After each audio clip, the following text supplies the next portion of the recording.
presentation or not? Yes, Okay, okay. So, friends, you will recall that in the previous class we discussed about the World Trade Organization as an institution. We discussed how it has been one of a key constituent of the international business by providing a rule-based, transparent, and effective mechanism of plurilateral trade relationship among the nations, plurilateral as well as multilateral trade relationship amongst the member nations. But if you recall, we started by making a reference to some of the disputes that we have seen in context of international business. I mentioned about the process of additional tariff being levied on the imports of steel and aluminum by United States of America from the exporting nations such as India and Canada and some of the other nations. And how WTO intervened in 2003. This practice was abolished, but then again in recent times we have seen that once again United States of America has put up additional tariff against the import of steel from India. And in fact, the companies such as Tata Steel and many other companies are what are, the USA is asking for addition of tariff from.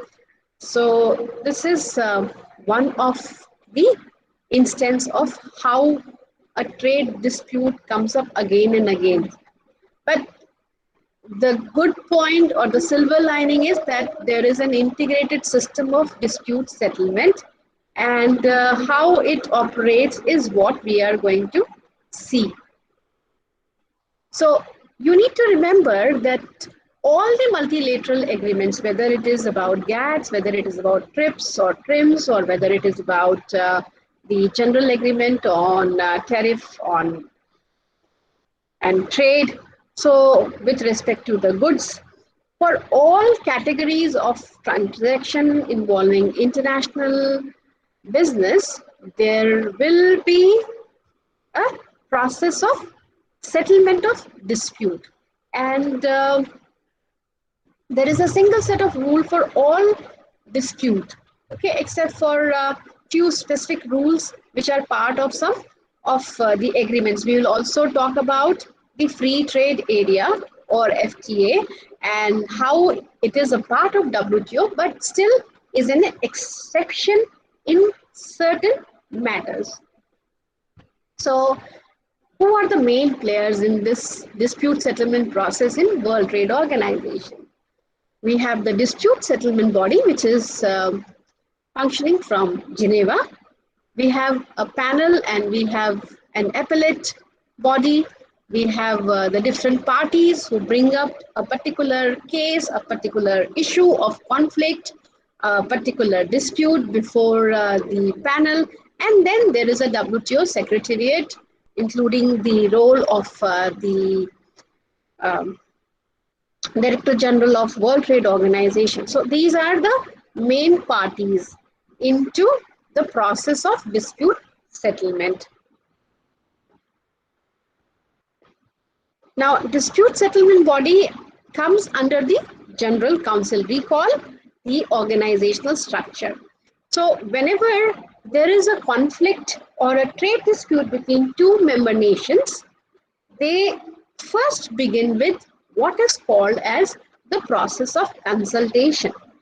Now, if the process of consultation and mutual deliberation related to that issue does not yield into a kind of resolution of the dispute or conflict, then comes the role of the panel. Okay, So then they can make a request to WTO to create a panel. But in case the panel decision is also not acceptable to the parties under dispute, then they can request for appellate body to be constituted for the resolution of their dispute. So this is the broad, spectrum of the activities as far as trade dispute resolution or settlement is concerned. Okay. Now let us try to understand it further. So there is a process. It is a time-bound process, and in fact, this is one of the key distinguishing feature between GATT and World Trade Organization.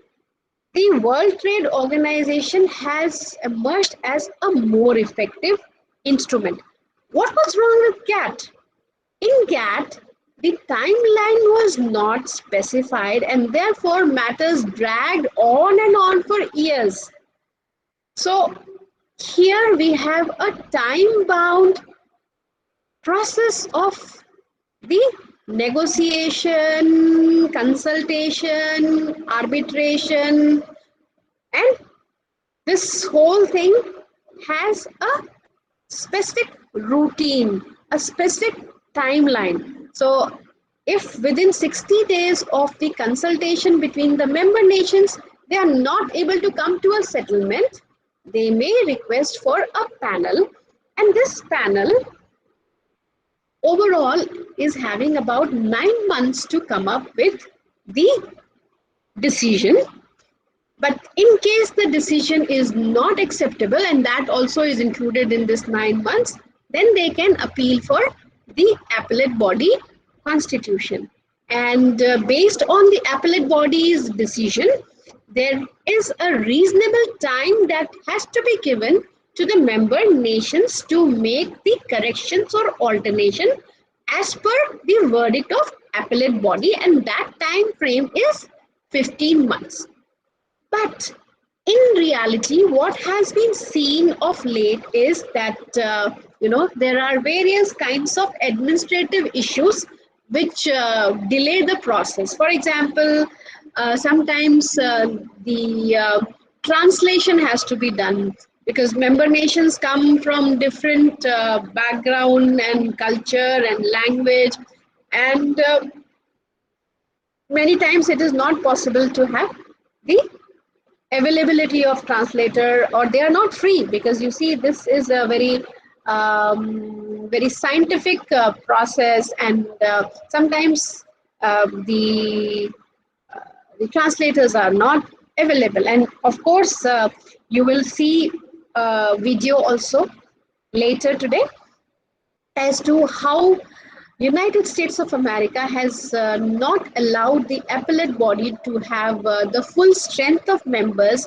and that in turn is resulting into a kind of um,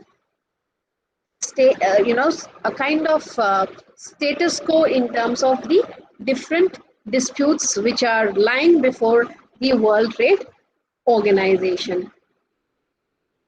So let us begin with the process of consultation.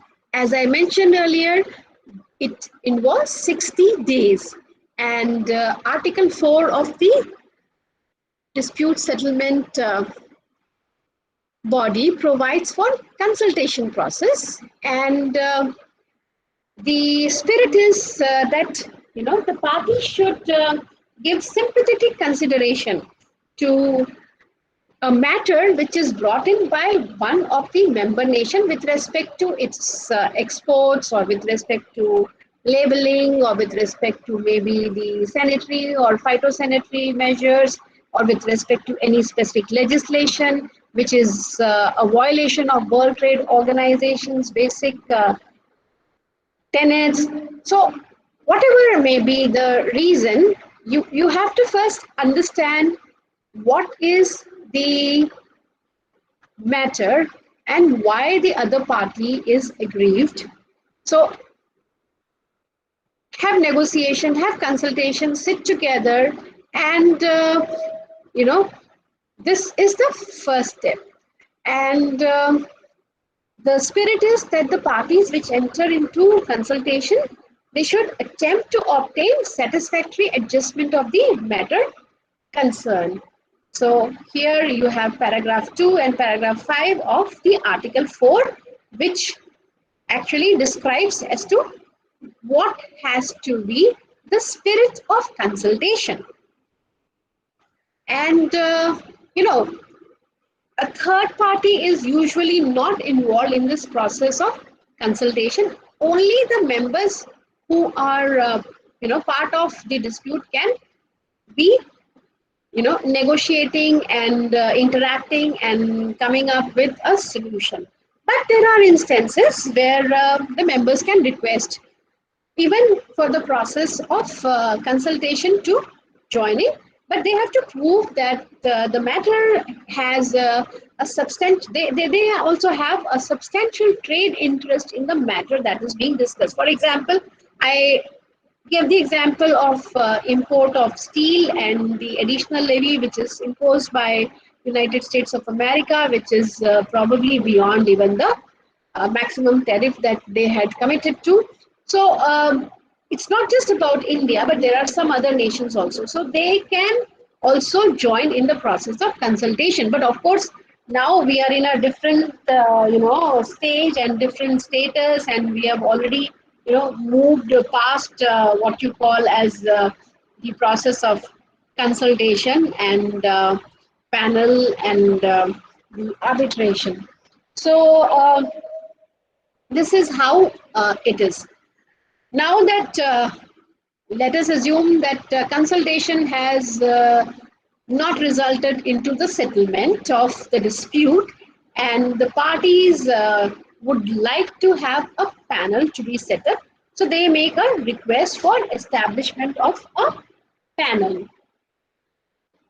And what is a panel? Panel is like a tribunal, but the members are chosen in consultation with the parties to the dispute. So that is how it has to be established. So the parties to the dispute have to provide in writing the matter and which part of the WTO provisions are being violated. So there has to be a brief summary to be provided along with the legal explanation of the problem so that the problem is crystal clear and the panel members can take a call. So usually this establishment of the panel and this whole process is completed within 2 meetings. And so in the second meeting, at least, the parties decide on the establishment of a panel. Unless, of course, all the participating members who are present in the meeting unanimously object to the establishment of panel. So, so there is this process which we call as the negative consensus. That is, the requested action is approved unless all participating member countries present at the DSB meeting unanimously object to it. Then we come to the issue of panel composition. Only when there is a disagreement between the member nation, then the role of Director General will come into the picture. And usually the panel consists of 3 and sometimes 5 experts from different countries who will examine the evidence and decide who is right and who is wrong. And then the panel request, or rather the panel report, is passed to the dispute settlement body, which alone can reject the report by consensus. And panelists for each of these case can be chosen from a permanent list of well-qualified government or non-government individuals, and they do not represent the nation or the government, but they are there in their individual capacity, and they are not supposed to get any instruction from the nation to which they belong. So the Secretariat will summon all the disputing parties, they will listen to their opinion regarding the desirable criteria for selecting panelists, such as objection with respect to a particular home country to be represented or not represented, work experience and expertise. So based on all that, there will be an indicative list of panelists, and in case a consensus is not reached, then the Director General, upon request of one of the parties, shall determine the composition of the panel. Of course, the Director General will also follow the process of consultation with the aggrieved parties. Now, what is the function of the panel? As I mentioned earlier, based on the written submission, which will also specify the legal content of the matter, the panel needs to make the objective assessment of the matter. All the facts of the case are before them, and they have to see to what extent there is a conformity with the relevant agreement under consideration. So basically, you have to understand that the function of the dispute settlement system is to preserve the rights and obligations of the member under the covered agreement, and also to clarify the existing provisions of those agreements in accordance with customary rule of interpretation of public international law. So there are two important things. One is the basic international law, and the second is the World Trade Organization and its different agreements. So together, it has to make an assessment regarding the veracity of the complaint which has been filed by one member nation against the other member nation. And again, there is overall hearing, and usually two hearing on the basis of the written submission, and then there is first stage where descriptive part of the report is given to both the parties, and then they can go through it, and in case they have certain suggestions or some important points of legality, they can submit it to the panel, and then the final report is issued to the parties, and it is also circulated to all the members. So this is how the process of panel operates. Now we come to the role of third parties.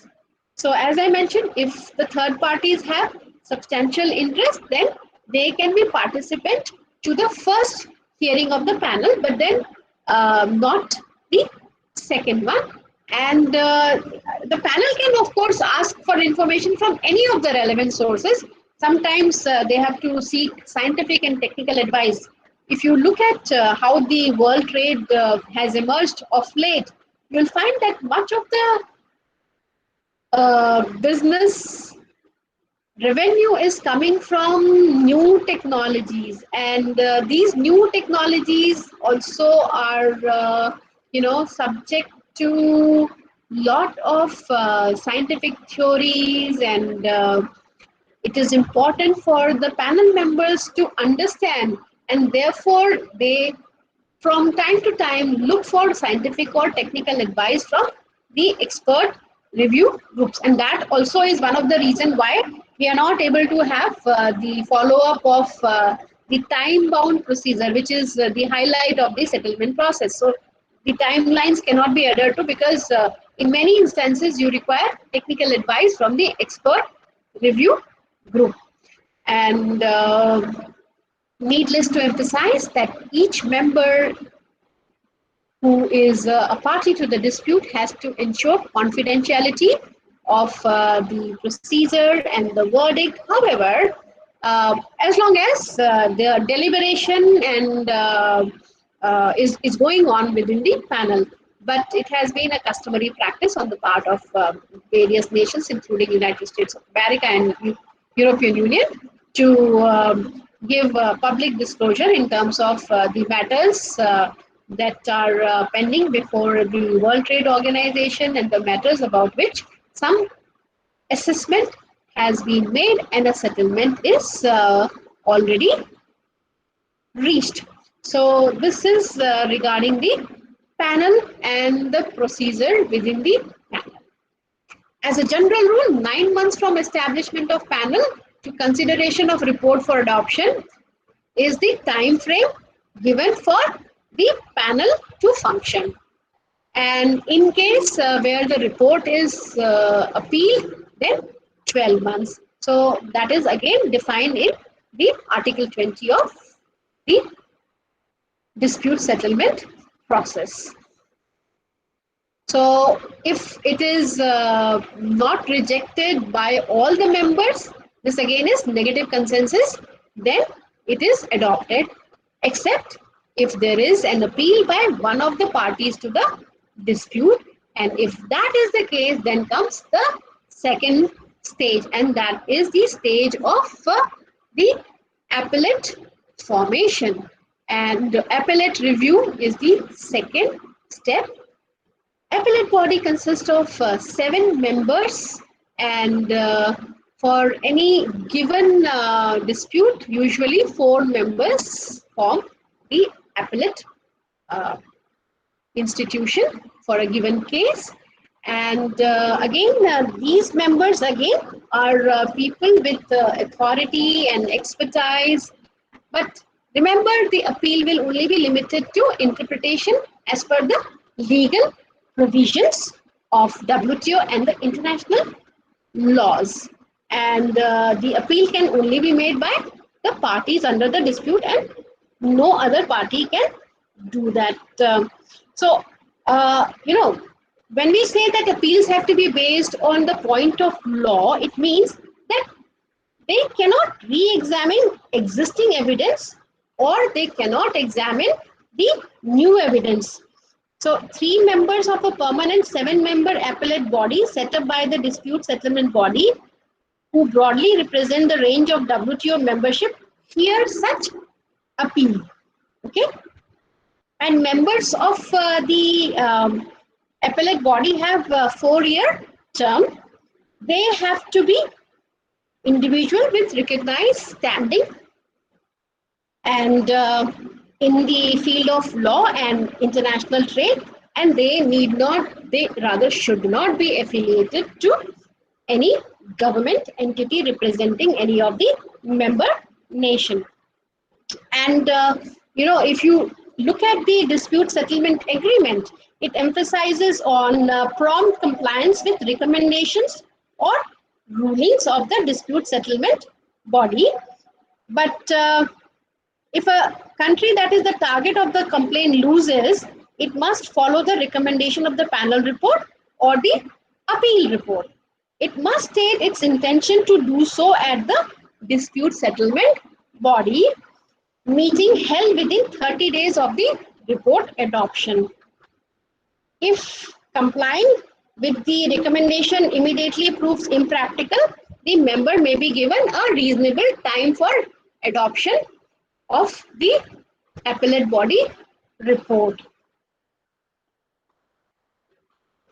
Now, if there is a finding of violation of the verdict of the appellate body also, then the member can inform it, and then accordingly there could be some kind of what you call as compensation to be provided to the party which has brought in the dispute, or there will be suspension of concession to the party which has in spite of being a member nation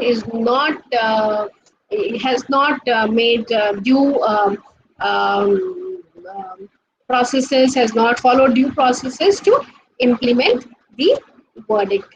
So this is the next step where there has to be a reasonable period of time which has to be given for implementation, and then you have the surveillance by the DSB, and they provide a report, and based on the report either a compensation has to be given to the aggrieved nation, or there will be suspension of concession to the member who, in spite of being a member nation to WTO, is not following the appellate body's recommendation. So sometimes, very rarely, there is a voting, and because otherwise there is a tradition which started from GATT, where all decisions are taken up by consensus and not by voting.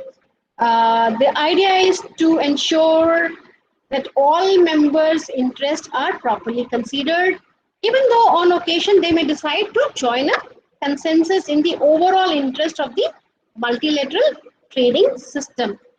And if consensus is not possible, then the WTO agreement allows for voting, and a voting begins. The voting being won with a majority of the vote cast, and on the basis of one country, one vote. So, what about the decision to admit the new member? Okay, so the decision to admit a new member is taken by two-third majority in the ministerial conference or the general council. So this is to give you some idea about the dispute settlement process, and then we will talk about the regional trade agreement, which in a way is an exception to the basic principle of most favored nation, as well as the principle of non-discrimination.